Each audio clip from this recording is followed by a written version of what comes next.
Here is a question that sounds simple and is not. What did ancient humans do about periods? No shops, no products, no plumbing, no word for any of it in a language you would recognize.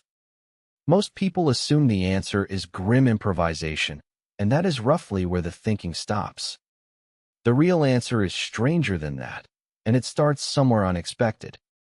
Because before you ask what they did about periods, there is a bigger question almost nobody asks.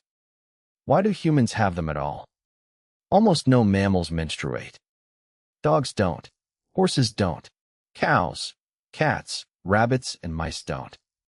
Out of more than 6,000 mammal species, only a small handful do.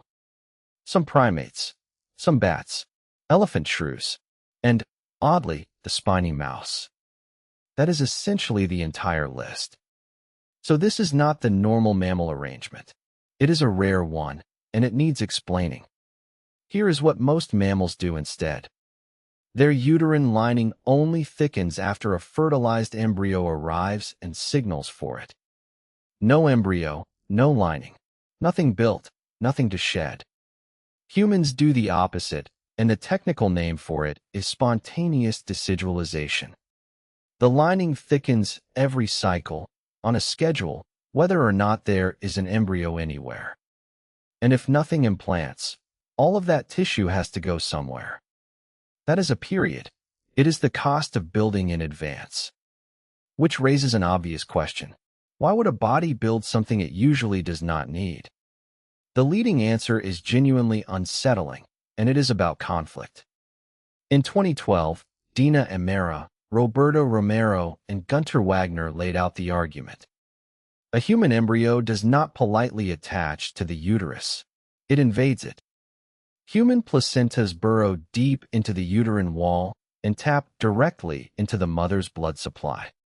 Biologists call this a hemocorial placenta, and ours is among the most aggressive in the animal kingdom.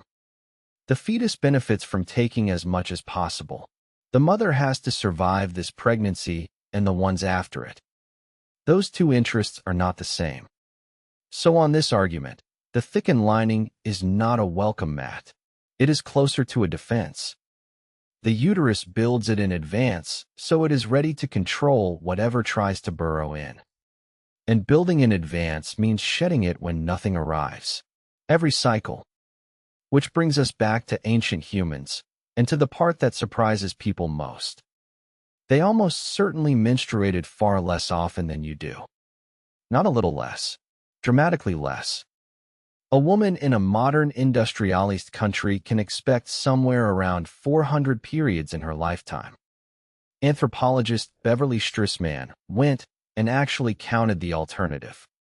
In the 1980s and 90s, she worked with the Dogon of Mali, a farming population using no contraception.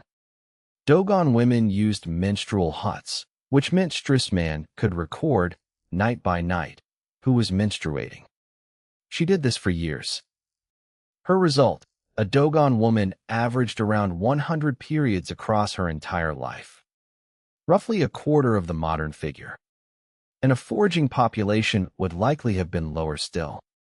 So the honest answer to what they did about periods begins with something unexpected. For most women, for most of human history, this was not a monthly event. It was occasional, sometimes years apart. Which changes the entire question. So where did all those periods go? For things, and they compound. The first is when it starts. Girls in well-fed modern populations reach menarche around 12 or 13. Where food is harder won, it typically arrives several years later.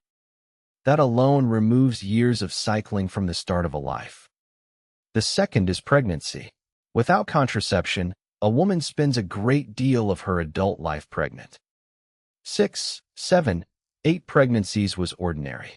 No cycling during any of them. The third is the largest, and it is the one people forget. Breastfeeding. Hunter-gatherer mothers nursed for 3 to 4 years, on demand, several times an hour, including through the night. That pattern of nursing suppresses ovulation, a state called lactational amenorrhea. So after each birth came years, not months, without a period. The fourth is energy. A physically demanding life on a lean diet suppresses cycling further. Stack all four together, and the arithmetic changes completely. A late start, repeated pregnancy, years of nursing after each one, and a hard-working body in between. What is left is a scattering of cycles, not a monthly rhythm.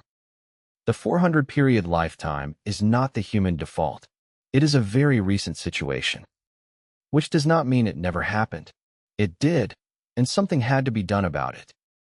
So here is where honesty matters more than confidence. We do not know what they used. Not directly. Everything a person might have used is organic. Moss, grass, hide, bark fiber, plant down. All of it rots. None of it survives tens of thousands of years in the ground.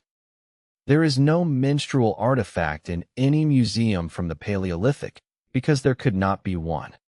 So anyone who tells you exactly what ancient humans used is guessing. What we can do is look at what recorded hunter-gatherer and subsistence societies actually used. Soft tan hide, absorbent plant fiber, bundles of dried grass, shredded bark. And in cold northern regions, sphagnum moss, which holds many times its own weight in liquid. That same moss was still being packed into wound dressings by the million in the First World War. So the material was real, effective, and available. Whether Paleolithic people used it this way, we genuinely cannot say.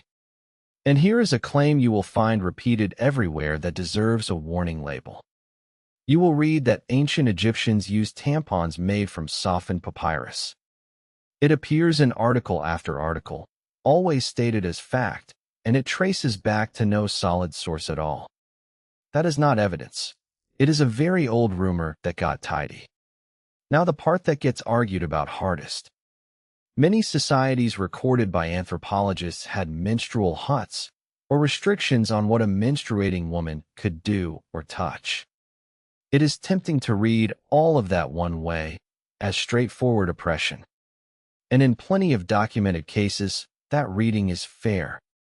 But it is not the only pattern, and flattening it into one story gets the history wrong. In some societies, seclusion functioned as rest, release from work, in the company of other women. In others, menstrual blood was treated as powerful rather than shameful, dangerous because it was potent. And a great many societies had no such practice at all. There is no single ancient attitude to recover here, because there never was one. What is worth noticing is what those huts gave us. Strassmann's entire count was only possible because the Dogon had them.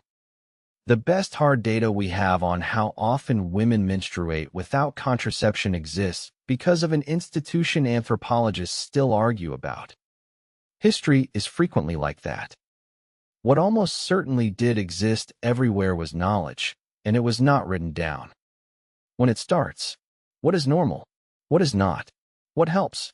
What it means when it stops? Passed woman to woman, generation to generation, entirely by mouth. That is the real answer to what they did about it. Other women. There is one more idea worth mentioning, clearly labeled as speculation. Red ochre appears at human sites going back well over 100,000 years, ground and used deliberately. Some researchers have suggested a symbolic link between that red pigment and menstrual blood. It is an interesting idea. It is also close to untestable, and most archaeologists treat it cautiously. Ochre had many uses: hide processing, adhesives, sun protection, decoration, burial. Mention it as a possibility. Do not mention it as a finding. So step back and look at what the answer actually turned out to be. The question assumes a monthly problem needing a monthly solution. For most of human history, there was no monthly problem, because there was rarely a monthly period. When it did happen, they used whatever grew around them, and none of it survived to be dug up. And the knowledge that mattered was carried in conversation, which does not fossilize either. The strangest part is the reversal. The version that feels ancient and natural, a period every month for decades, is the modern one. It came from good food, early puberty, small families, and short breastfeeding. Your ancestors would have found it baffling.